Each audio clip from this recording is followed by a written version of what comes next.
Hello, and welcome to our registration tutorial. It is an effortless process that only takes a few minutes. In order to do so, just visit atlacarte.com and click on the Sign Up button on the top right of the website. Your first step now is to fill in the form with your name, email address and phone number. You'll need to create your password that must contain one capital letter, one number and one special character. Once you are done, click on Continue to Venue Registration. Here you will input the name of your venue. This will be the name that will be shown to customers, but it can be modified later. Choose the category for your venue.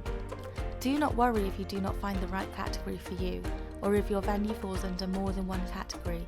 You can let us know after your registration and we will sort it out for you. Pick the features you want to have activated for your venue.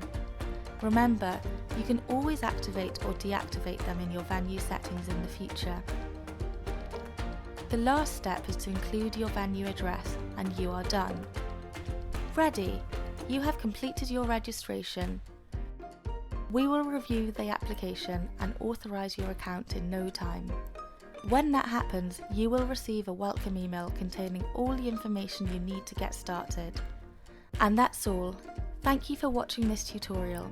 If you have any questions, drop us a comment or contact us on atlacarte.com. And don't forget to keep an eye on our social media accounts for news and updates.